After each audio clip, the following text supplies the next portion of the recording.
এই রবিবারটা আমরা কাটালাম দ্য পার্ল ক্লাব রিসর্টে। আর সত্যি দিনটা বেশ মজাদার ছিল।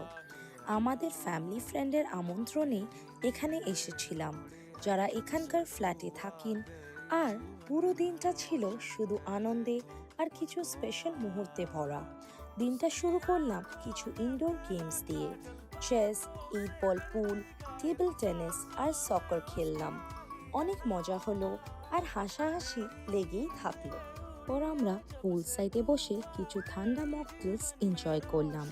কেউ পুলে সাঁতার কাটলো, কেউ শুধু ধারে বসে মজা করলো। সবাই মিলে গল্প করলাম, হেসে খেলে দিনটা আরো আনন্দময় হয়ে উঠল।